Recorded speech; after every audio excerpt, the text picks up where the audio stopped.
Tá scéna vlastne dopláca na to, že tí ľudia proste si myslia, že tú hudbu podporujú tým, že ju počúvajú na YouTube, ale to tak vôbec není, lebo tí interpreti vlastne žijú z toho, že tí fanúšikovia ťa podporia, dojdú na ten koncert a kúpia si tvoje CDčko, lenže ľudia si myslia, že oni ťa podporujú tým, že si to CDčko napalia, že ťa počúvajú. A to tak vôbec není. Pokiaľ si to ľudia neuvedomia, tak proste tá scéna nikdy nebude môcť byť, nikdy nebude môcť rásť, tak jak to bolo napríklad 2006, kedy ľudia proste tie albumy kupovali a chodili na tie akcie a podporovali proste tú kultúru. Potom to nejak odišlo, neviem kvôli čomu to môže byť, ale snáď sa to vráti ešte do tých správnych kolají. Verím tomu.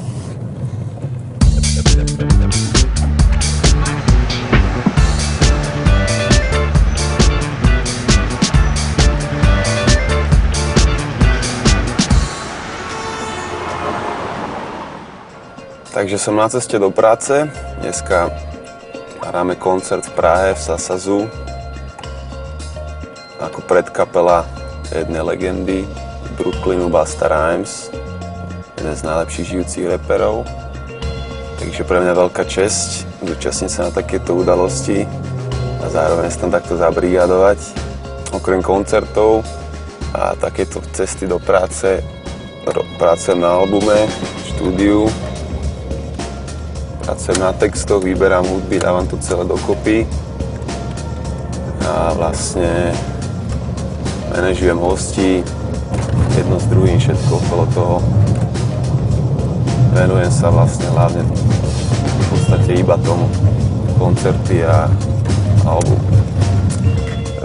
S 1.6 sme spolu už nejakých takto na cestách a v štúdiách a na albume robíme spolu už nejakých 6 rokov. Tak sme si povedali, že vyskúšame trošku aj solo, lebo každý rapper vlastne, ktorý je v skupine, musí vždycky robiť kompromisy a trošku sa vedieť zladiť s tými ostatnými členmi skupiny, aby všetci boli spokojní. A vlastne solo je každého taký malý sen, lebo tam si môže vlastne všetko nastaviť podľa seba. Takže máme nejaké skúsenosti aj s tým nahrávaním a tak a sme sa rozhodli, že vyskúšame tie sola teraz a potom sa zase vrátime možno bohatšie o nejaké ďalšie skúsenosti, čo nabereme popri tých solách a urobíme zase tretí album na 1.6, ktorý by mal byť veľkolepý. V 2004, keď sme vydali prvý single oficiálny, 1.6 v tvojom klube, tak začínala vlastne taká, dá sa povedať, zlatá éra hip-hopu v Československu. Vlastne Kontrafakt tiež tedy vyšiel, ktorý vlastne sa dostal do telky a urobil taký aj mediálny boom okolo toho hip-hopu u nás trošku. A potom vlastne v 2006 sme vydali prvý oficiálny debutový album ako H1.6, kvalitný materiál. A vlastne vtedy to bolo akože také najlepšie obdobie. Koncerty neustále, festivaly, na Pohode sme hrali na všetkých týchto veľkých Orange Festoch a všelijakých takýchto veciach. No potom to trošku tie ďalšie roky, 2008 ešte v Pohode, ale potom 9-10 boli také slabšie. Teraz sa to trochu zase vracia do takých dobrých kolejí, akých to bolo v tej zlatej dobe, takže dúfam, že to pôjde zase hore teraz. Nech môžeme byť čo najviac na ceste do práce. Vieš. To je pravda, no, hip-hop vznikol v podstate ako alternatíva k tomu, čo hrá v rádiách a k tomu, čo vlastne tie veľké vydavateľské spoločnosti tlačia, čo je ten pop vlastne, ten mainstream.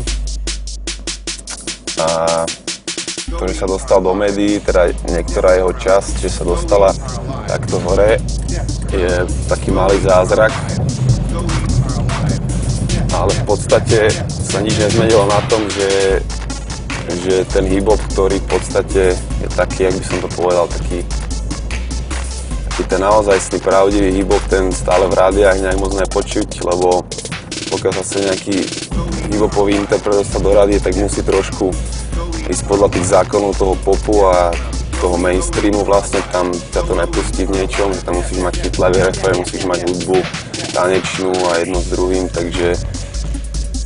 takže iba určitá časť tých interpretov sa sa dostáva do rady, tí, ktorí sú ochotní sa vlastne podľa tých zákonov toho mainstreamu riadiť. Ale je super, že aspoň tie dvere sú otvorené aspoň pre tých, ktorí chcú, lebo kedysi to bolo brané, keby si v kostole chcel satanistickú Bibliu čítať. Takže teraz je super na tomto, že ten hip-hop vlastne má otvorené dvere a je aj v médiách, v rádiách, v televízii, veľké akcie, predávajú sa haly a to je len dobré. Je super, že to není zase také mŕtve, jak to bolo tie posledné 2 roky, trošku sa to sa mi zdá, že prebudza, ale aj tak by trebalo trošku živou vodu pokropiť túto slovenskú scénu. Hip-hopovú, ale celkovo hudobnú. Takto ti poviem, podľa mňa je tu trošku chýbajú mladé talenty, teda aspoň ja ich nevidím, že by sa niekde objavovali, ale viem presne prečo to je, kvôli tomu, že u nás nie sú tie podmienky na to vytvorené. Nemáme žiadne médiá, ktoré by výrazne podporovali hip-hop, jak to je napríklad týchto v Čechách v Prahe, majú vlastný časopis, majú televíziu, na ktorej sú programy o hip-hope, majú tu čisto hip-hopové kluby,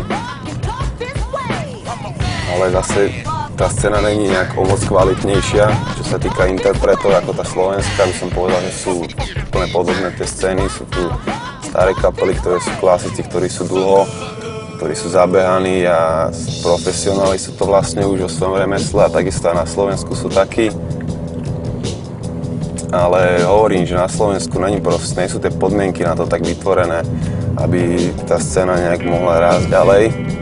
Takže to je trošku na škodu, ale zase stále vychádzajú veci, ktoré stojí za to podľa mňa zachytiť a vypočuť si.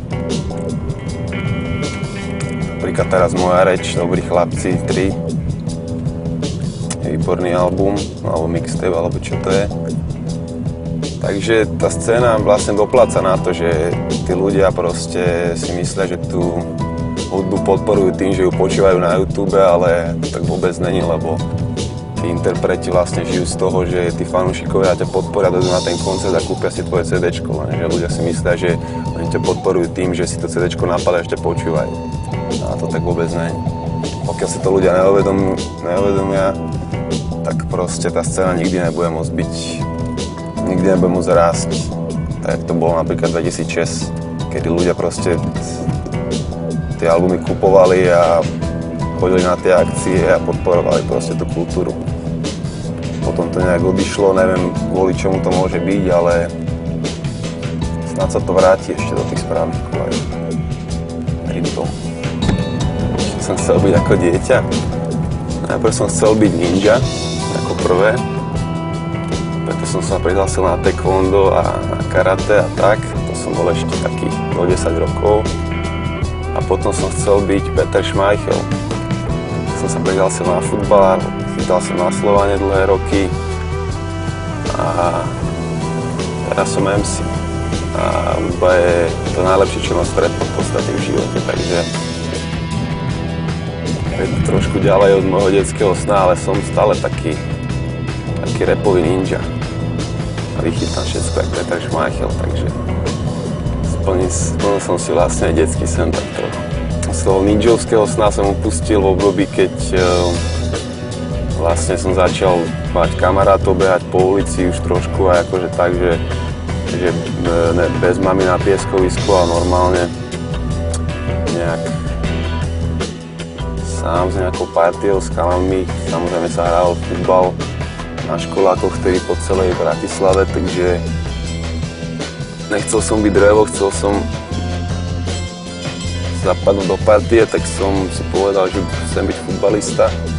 Futbal bol na každom rohu vtedy, nebolo moc čo robiť iné, lebo tu mal každý, takže futbalu bolo veľa.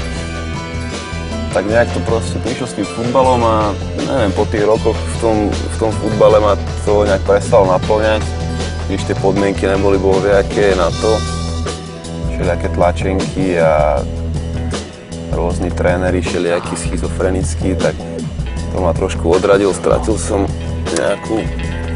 to pre mňa nejakú iskru a To bol presne v období, keď už som bol taký starší, mal som 18, už som vlastne začal rozmýšľať sám za seba a vlastne privedla ma k tomu moja partia na sídlisku. Chalani, čo proste sme žili s hudbou, už sme tak moc nešportovali, už sme boli takí lenivejší, aj keď stále mladí, ale už nás viacej bavilo počúvať hudbu alebo proste riešiť niečo s tou hudbou, jak sa naháňať za loptou. Tak vtedy som vlastne ten futbal ukončil, čo sa týka profesionálnej dráhy a začal som vlastne riešiť hudbu, prvé texty si písať a zvyšok je história. Tak vieš, na čo verím? Verím na silu prítomného okamihu, v ktorom sa odohráva vlastne všetko. A verím v to, že minulosť je mŕtva, budúcnosť je neistá, jediné čo máme je prítomnosť, a v ktorej sa vlastne odohráva všetko. A verím v tu a teraz, že proste človek má žiť tak, aby si nikdy nemusel povedať, že niečo zmeškal, alebo že niečo nestihol, takže vyžmýkať ten prítomný okamih proste, jak sa len dá.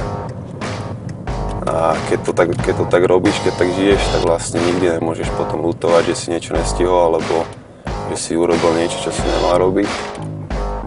Lebo pokiaľ si naozaj vždycky plne prítomný, tak podľa mňa neurobíš chybu naozaj v živote a všetko sa ti to vlastne nejak tak samé potom vykryštalizuje a zapadá do seba, pokiaľ fakt si schopný žiť. Ale nehovorím, že to dokážem, je to vec, ktorú by som sa chcel naučiť postupne, ak idem životom a stále na tom pracujem každý deň, takže keď to raz budem vedieť, tak potom ti poviem, jak sa to robí. Snažím sa byť sám sebou. To je jedna veľká súčasť tej mojej filozofie alebo viery, že proste prítomný okamih a ten život proste môžeš si naozaj užiť hlavne vtedy, keď si sám sebou. Lebo keď napodobňuješ niekoho iného, tak vždycky budeš len druhý niekto, ale ja sa vždycky snažil som sa byť prvý ja a ne druhý niekto iný. Môj album bude hlavne o mne, o mojom živote, o tom, jak to vidím ja z mojej perspektívy a inšpiruje ma proste sám život každodenný, ľudia, čo stretávam a kanabis.